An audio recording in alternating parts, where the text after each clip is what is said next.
Galera, é o seguinte, volta e meia a gente precisa sempre conversar sobre o Xbox Series S, que além de ser o console mais barato da nova geração, tem sido também o mais controverso dela, por nem sempre apresentar resultados que façam jus à sua promessa. Mas, em todas as vezes que a gente conversou sobre ele aqui, ao levantar argumentos e analisar diversos jogos, sempre chegamos na conclusão de que aparentemente a culpa não é do console, mas sim, muitas das vezes, dos estúdios que estão trabalhando com ele, ao terem dificuldade na otimização ou até mesmo para poder movimentar o mercado do Series X, que é seu irmão mais forte. Aos poucos, as coisas vão se acertando com esses títulos e com isso o console vai entregando cada vez mais do que promete. Mas isso, na prática, não isenta a gente da famosa preocupação do será que vale a pena comprar um Xbox Series S? Será que ele vai aguentar até o fim da geração? Até porque não importa de quem é a culpa, o que a gente recebe é o resultado final e é ele que a gente avalia, levando em consideração o que pode ou não ser entregue pela plataforma e que, na verdade, ela já vem entregando bastante nesse início de geração e existem diversas formas da gente olhar para o console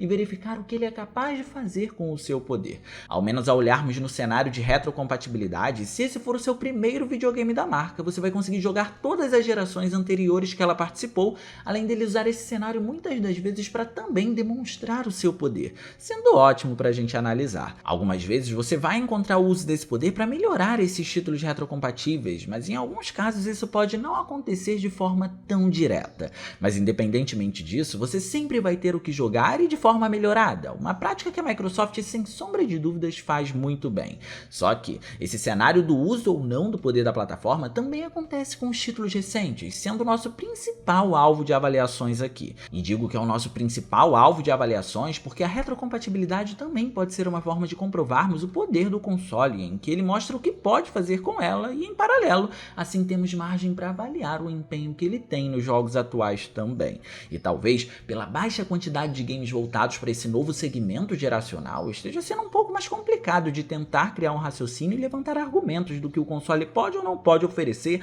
em nível de qualidade de imagem e recursos técnicos. Mas um cenário muito parecido com esse com relação a questionar o poder do console aconteceu na 8ª geração e mesmo assim, quanto mais o tempo passava, mais os desenvolvedores foram dominando os consoles e vem entregando no seu fim resultados incríveis, como vocês bem podem ver, e que justificam para muitos até a compra de um deles. Por isso, não tem jeito, não tem como definir com precisão o que o Series S é capaz de fazer, porque apesar de muitos dizerem que ele é fraco, ainda estamos no início da sua vida útil, e ele tem muito chão para poder percorrer. Algo que acaba motivando a gente em querer ver cada vez mais o comportamento dos títulos nele, para poder tentar elaborar algum raciocínio diante de tudo que ele pode ou não pode oferecer. E é isso que a gente vai fazer mais uma vez hoje, só que dessa vez com uma certa justificativa bem incisiva em favor do console, mas até o fim do vídeo vocês vão entender. Só que claro, antes da gente continuar, não esquece de clicar no gostei, porque isso ajuda pra caramba e de quebra você faz a boa ação do dia e se inscreve no canal ativando o sininho das notificações para não perder os vídeos de terças e quintas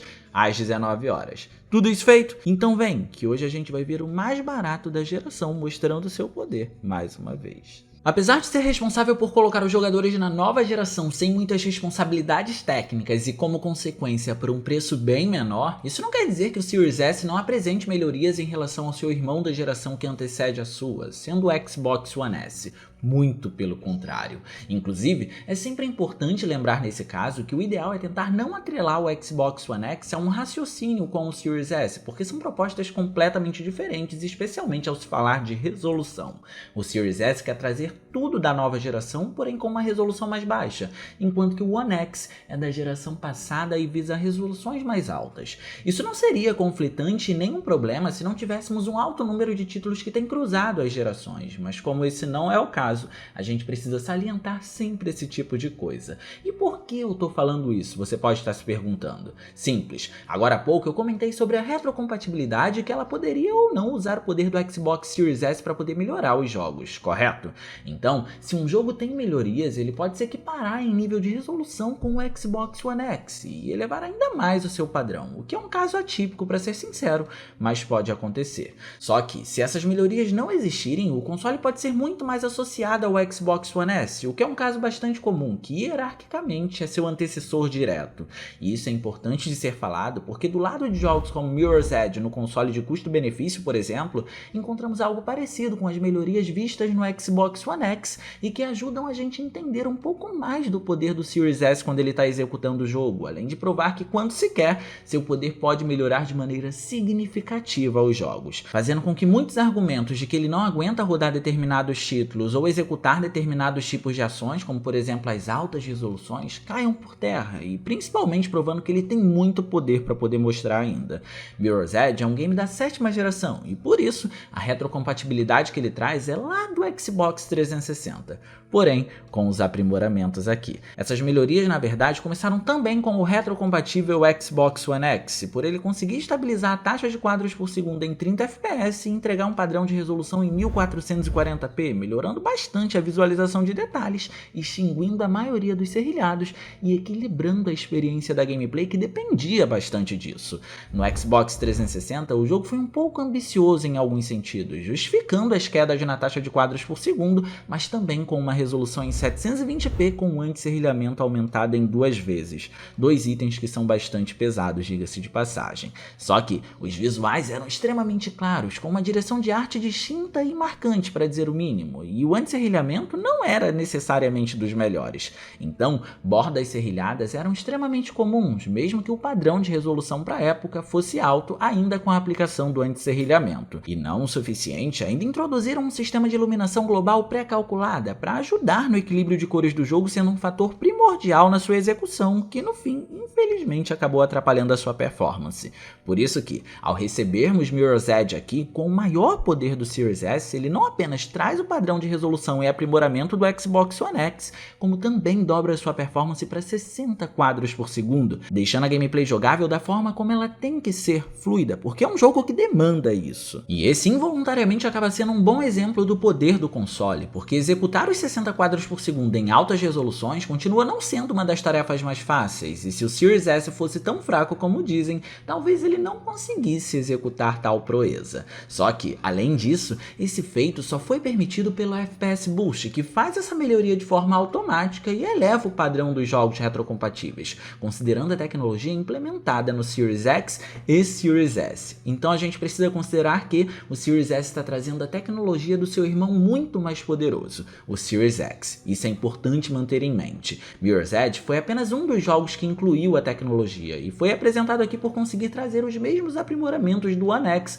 porém dessa vez acrescentando muito mais performance sem problemas. No entanto, existem jogos que não fazem parte da lista de suporte ao recurso e que mesmo assim se estabilizam nesse sentido, como o caso de Max Payne 3. Diferente do segundo game, que é do primeiro Xbox e recebeu aprimoramentos voltados para fazer jus ao poder do Series S e Series X, o terceiro título apenas traz a retrocompatibilidade, em que por ser travado nos 30 quadros por segundo e sem suporte ao FPS Boost, se estabiliza na sua performance de maneira automática e esquece de qualquer tipo de aprimoramento, ou seja, nada de acréscimo nos visuais. Aqui temos 720p de resolução, apenas com mais estabilidade no FPS, algo inclusive que originalmente já era muito bom. A diferença que se encontra talvez seja no fato de que o console traz um upscaling para 4K e, por isso, a imagem pode parecer um pouco mais nítida, mas nada de mudanças que sejam significativas. E esse é um jogo que está sendo citado apenas para mostrar que os aprimoramentos não acontecem apenas quando a desenvolvedora ou a própria Microsoft não querem, mas que mesmo assim a capacidade da plataforma se foca em estabilizar a performance, mostrando de todas as formas que tem poder para ser usado. Só que, de qualquer maneira, o padrão de Max Payne 3 já foi bem alto, e por isso a gente chega em um outro título que fica no meio termo que a gente citou, entre Mirror's Edge e o Max Payne 3, ao trazer o FPS Boost para ele, que é o Yakuza 6. Esse já é um jogo do Xbox One, que por sua vez acaba demandando mais do hardware, por ser um jogo da geração seguinte do Xbox 360, e que lá, na sua plataforma de origem, tinha problemas de performance que eram voltados para os cenários externos. Isso pode ter acontecido por conta da densidade demográfica que demanda o uso da CPU do console para aplicação da inteligência artificial dos NPCs, e assim, reflete quase que diretamente na performance. No One S, o padrão da resolução foi o tradicional para ele, focando nos 900p, e mesmo assim, manter os 30 FPS era bem difícil no console. Por isso, o Series S mantém o jogo exatamente da mesma forma na resolução, mas consegue dobrar a sua performance. O interessante, no entanto, é que os problemas permanecem nas quedas aqui, só que agora, como isso foi dobrado, eles são muito menos perceptíveis, mostrando como o FPS Boost se trata apenas de um recurso automático que considera o poder poder do console e não mexe em nada no código base do jogo, o que é surpreendente, usando apenas o seu poder para poder melhorar os títulos. Para acabar com essas quedas no Series S, talvez somente uma otimização resolvesse. E tô falando isso tudo porque o caso do Series S que a gente vai ver para poder bater o martelo tentando mais uma vez avaliar o poder técnico do console, apesar de ser voltado apenas para a nova geração, não é tão ambicioso nesse sentido e aparentemente não usa como se deveria o poder disponível encontrado, fazendo a gente se questionar para onde foi toda a capacidade que vimos não apenas nesse vídeo, mas em todos os outros sobre a plataforma. E sim, tô falando de Demirium. Para começar, já vale dizer que o jogo foi feito pela Bloober Team, um estúdio pequeno e que foi responsável pelo lançamento contraditório da versão remasterizada de Observer. Observer já havia sido lançado para os PCs na geração anterior, mas agora chegou para os novos consoles com o objetivo de trazer recursos de nova geração. Só que nem no Xbox Series X a gente encontrava o principal recurso dela, o Ray Tracing, pelo menos não inicialmente. E o mais bizarro disso tudo é que no PlayStation 5 a técnica estava presente. Então, a pergunta que começou a ser feita foi: a responsabilidade foi realmente do Series S nesse caso de também não ter o Ray Tracing? Afinal, capacidade de reproduzir o recurso ele tem, e poder para resoluções mais baixas também já vimos com exemplos citados anteriormente. Então o que acontece, já que nem no Series X a técnica estava aplicada? Basicamente, o estúdio um tempo depois liberou o Ray Tracing para todas as plataformas, o que inclui também o Series S, e eu acredito que isso já responda a pergunta.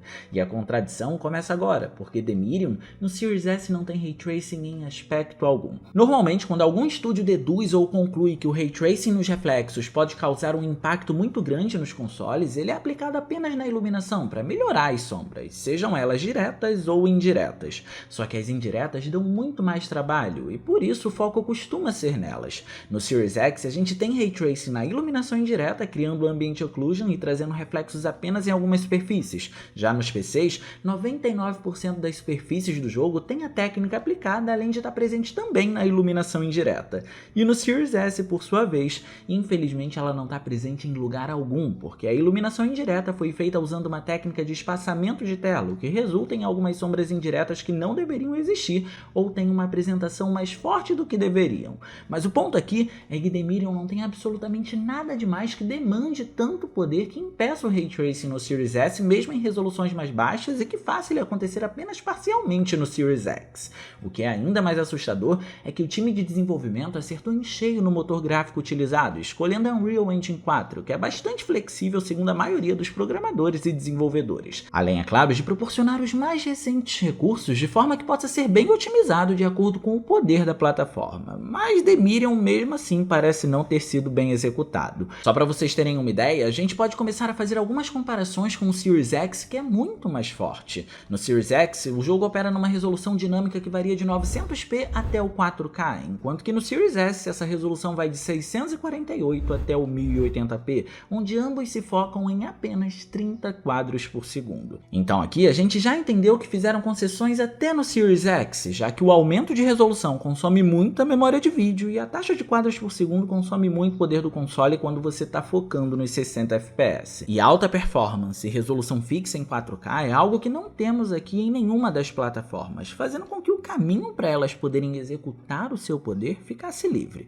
Mas mesmo assim, o Ray Tracing ficou de fora no Series S ou aplicado apenas parcialmente no Series X. Há quem diga que, na verdade, tudo é culpa do jogo apresentar por vezes dois cenários distintos sendo renderizados ao mesmo tempo, sendo esses inclusive os momentos em que ele vai cair para o mínimo na sua resolução. Só que até nesse sentido temos concessões, porque o acabamento de texturas do mundo espiritual normalmente foge ao máximo que pode do alto número de detalhes se compararmos com o mundo físico, e isso tudo é para que ambos possam coexistir sem que a performance caia. Mas, olhando para a desenvolvedora que deixou o Ray Tracing de lado durante um bom tempo em Observer, em que claramente nós vimos depois que o console conseguia executar, a falta da possibilidade do recurso na versão do Series S em Demirium é um tanto duvidosa. De todas as formas, para dar vida aos reflexos, a gente tem aqui o Screen Space Reflections e Cube Maps pré-calculados, e diria que são até bem aplicados, mesmo que sejam técnicas da geração passada. Na verdade, mesmo com a ausência do Ray Tracing para os reflexos e também para o sombreamento, isso não tira a beleza do jogo, porque mesmo com o mapeamento de sombras, temos uma iluminação incrível, com um ótimo sistema de sombras de contato para objetos menores que recebem a luz direta da lanterna,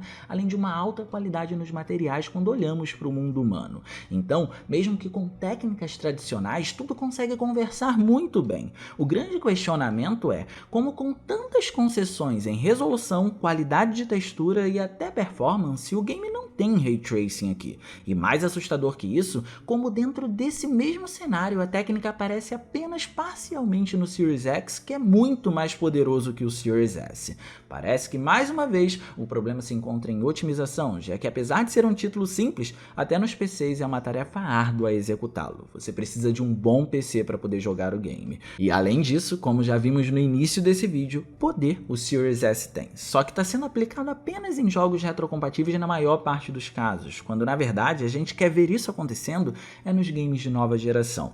Mas deixa aqui no campo dos comentários a sua opinião sobre isso. Você acredita que o console vai render bastante até o fim da geração? Eu quero ler o que você pensa sobre, beleza? E no mais eu vou ficando por aqui, eu espero muito que vocês tenham gostado desse vídeo. Se vocês gostaram, não se esqueçam de clicar no gostei, porque isso ajuda pra caramba e de quebra você faz a boa ação do dia. E se inscreve no canal ativando o sininho das notificações para não perder os vídeos de terças e quintas às 19 horas. Minhas redes sociais vão estar aparecendo por aqui, se vocês quiserem trocar uma ideia, sou todo ouvidos. Era isso, um grande abraço e a gente vai se ver na próxima.